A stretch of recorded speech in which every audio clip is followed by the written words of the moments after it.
रात के ठीक 2:10 है। चेन्नई से 200 किलोमीटर दूर एक छोटे से कस्बे के नीलगिरी सरकारी अस्पताल के उस बंद वार्ड से, जहाँ सालों से कोई नहीं गया था, अचानक एक लाइट झलमिला उठी और अंदर से किसी ने एक नाम पुकारा, धीरे से, काव्या। अस्पताल जहाँ लोग जिंदगी बचाने जाते हैं, लेकिन कुछ अस्पताल ऐसे भी होते हैं जहाँ ज्यादा कहानियाँ जिंदा लोगों की नहीं बल्कि उन लोगों की होती हैं जो कभी वापस नहीं गए। रात में ये जगहें बदल जाती हैं, दीवारें खामोश नहीं रहती और दरवाजे बंद होने के बाद भी बंद नहीं रहते। आज की कहानी एक ऐसे ही अस्पताल की है, नीलगिरी सरकारी चिकित्सालय, जहां एक वार्ड 12 साल पहले बंद कर दिया गया था, लेकिन लोग कहते हैं वो आज भी खुला है। नमस्ते दोस्तों, मैं हूं आपकी आयशा और आप सुन रहे हैं आयशा हॉन्टेड डायरी। अगर आपको ऐसी डरावनी और रहस्यमयी कहानियां पसंद है तो मेरे चैनल को लाइक कीजिए और सब्सक्राइब करना मत भूलिएगा। और हाँ, अंत तक ये कहानी जरूर देखें, क्योंकि आज की कहानी धीरे धीरे आपको अपने अंदर खींच लेगी। काव्या उत्तर प्रदेश के एक छोटे से गांव मेहरपुर से थी। घर में माँ थी, एक छोटा भाई था और था एक सपना कि एक दिन किसी बड़े शहर में जाके वह नर्स बनेगी, लोगों की सेवा करेगी। बहुत मेहनत से पढ़ाई की उसने और आखिरकार उसे नौकरी मिली, उसी सरकारी अस्पताल में। पहली बार घर से इतनी दूर अकेले, लेकिन काव्या डरी नहीं। वो समझदार थी, मेहनती थी और भूत प्रेत जैसी बातों पर उसे बिल्कुल यकीन नहीं था। उसका मानना था डर तो सिर्फ दिमाग का खेल है, लेकिन उसकी पहली नाइट ड्यूटी की रात उसकी ये सोच हमेशा के लिए बदल गई। अस्पताल पुराना था, दीवारों का पीलापन, जगह जगह नमी और आधे बल्ब भी जल रहे थे, जैसे रोशनी भी वहाँ पूरी तरह रहना नहीं चाहती। जैसे ही काव्या ने अंदर कदम रखा, उसे अचानक ठंडक महसूस हुई। पर बाहर तो गर्मी थी, लेकिन अंदर हवा बर्फ जैसी ठंडी। उसने हल्का मुस्कुराकर खुद को समझाया, शायद पुरानी बिल्डिंग है इसलिए। सीनियर नर्स आई, उसने उसे पूरा अस्पताल दिखाया।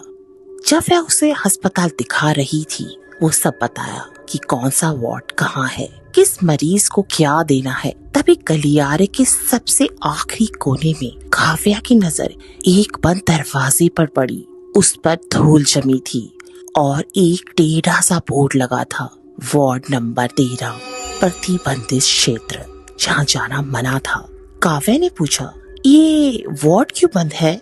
सीनियर नर्स कुछ पल के लिए रुक गई। उसने दरवाजे की तरफ देखा और फिर धीरे से बोली, 12 साल पहले इस वार्ड में एक रात कुछ ऐसा हुआ था, जिसके बाद यहाँ के डॉक्टरों ने इसे हमेशा के लिए बंद कर दिया। क्या हुआ था कोई बताता नहीं ढंग से, बस इतना जानो, रात में उस तरफ कभी मत जाना। ये कह के वो आगे बढ़ गई। काव्या कुछ सेकंड वहीं खड़ी रही, उस दरवाजे को देखती रही। पता नहीं क्यों उसे ऐसा लगा जैसे कोई अंदर से उसे देख रहा हो।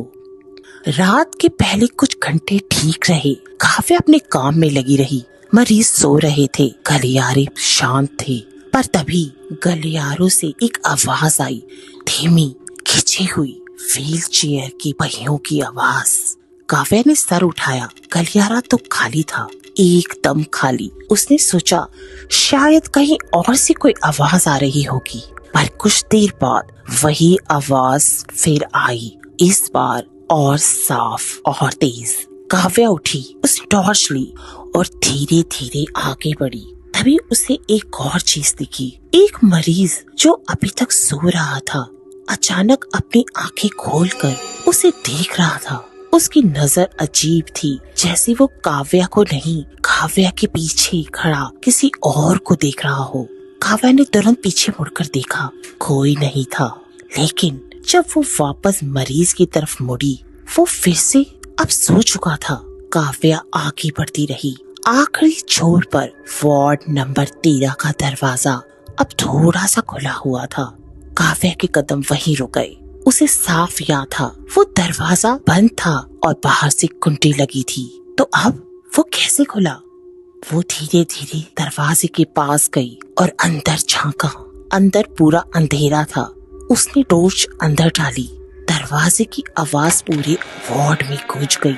चर्र।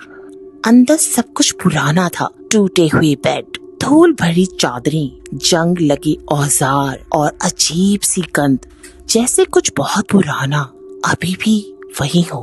काव्या ने एक कदम अंदर रखा। तभी उसकी नजर एक मशीन पर पड़ी जो सालों से बंद थी। उसकी स्क्रीन टिमटिमा रही थी। धीरे धीरे उस पर कुछ शब्द उभरे। मरीज का नाम काव्या। काव्या का दिल रुक गया। उसके हाथ कांपने लगे। ये कैसे हो सकता है? तभी उसके पीछे से एक आवाज आई, सांस लेने की आवाज। काव्या ने धीरे धीरे पीछे मुड़ के देखा। एक बेड पर कोई बैठा था। सफेद कपड़े, ऑक्सीजन मास्क, और वो उसकी तरफ देख रहा था। काव्या ने टॉर्च उसके चेहरे पर डाली और उसकी चीख निकल पड़ी। वो चेहरा उसका अपना था। वही आँखें, वही चेहरा, लेकिन उन आँखों में कोई रंग नहीं था, सिर्फ सफेदी। उस चेहरे पर एक हल्की सी मुस्कान आई, जैसे कि वो पहचानती हो, जैसे वो इसका इंतजार कर रही हो। काव्या तुरंत भागी। वो बिना पीछे देखते भागती रही, गलियारों में, रिसेप्शन तक, जब तक उसकी सांस नहीं टूट गई। उसने पीछे देखा। सब कुछ सामान्य था। दरवाजा बंद, सब कुछ वैसा का वैसा, जैसा कि कुछ हुआ ही नहीं। तभी रात के 2:10 हुए। पूरे अस्पताल की अचानक लाइट चली गई। अंधेरा और फिर इमरजेंसी लाइट, लाल लाइट। काव्या ने टॉर्च चलाई और देखा वार्ड नंबर 13 के अंदर से फिर से एक रोशनी आ रही थी। और फिर अचानक एक आवाज, टूटी हुई, पुरानी, बेकार मशीन जैसी, उसके कानों में पड़ी। काव्या के कदम अपने आप उस तरफ बढ़ने लगे। उसने दरवाजा खोला। इस बार सब कुछ अलग था। वार्ड एकदम साफ, बेड नए थे, मशीनें भी चालू थी, जैसे ये वार्ड कभी बंद हुआ ही नहीं। हर बेड पे मरीज थे, सब चुप, सब स्थिर, लेकिन सबकी ही आंखें खुली थी और सब एक साथ सिर्फ काव्या को ही देख रहे थे। काव्या डर के पीछे हटी। तभी किसी ने पीछे से उसके कंधे पे हाथ रखा, ठंडा, भारी, और उसी पल पूरी लाइट्स बंद हो गई। सिर्फ काव्या की चीखें और सब अंधेरा हो गया। सुबह हुई। काव्या गलियारे में बेहोश मिली। जब उसे होश आया, उसने सबसे पहले वार्ड नंबर 13 के बारे में पूछा। वहाँ एक बूढ़ा डॉक्टर था। उसने कुछ नहीं कहा, बस एक पुरानी फाइल निकालकर उसके हाथ में दे दी। काव्या ने फाइल खोली। पहले पन्ने पे एक फोटो थी, एक नर्स की, और नीचे लिखा था नाम काव्या, मृत्यु 12 साल पहले, स्थान नीलगिरी सरकारी अस्पताल।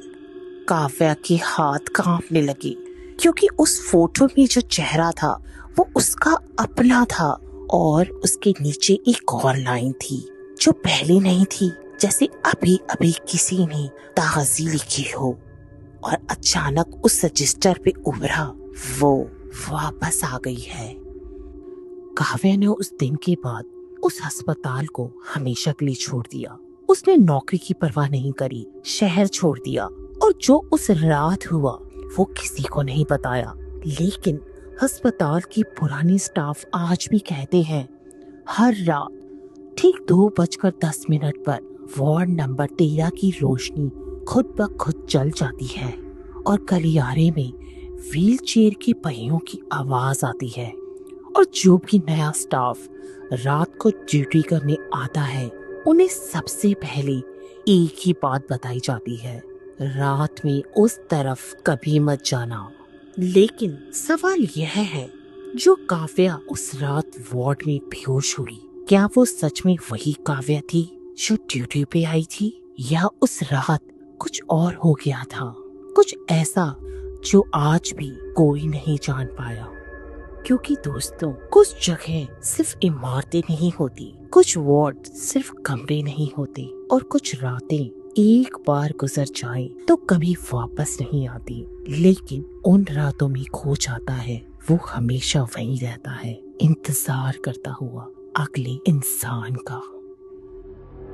तो दोस्तों, मैं हूँ आशा और ये थी हमारी आज की रोंगटे खड़े कर देने वाली कहानी।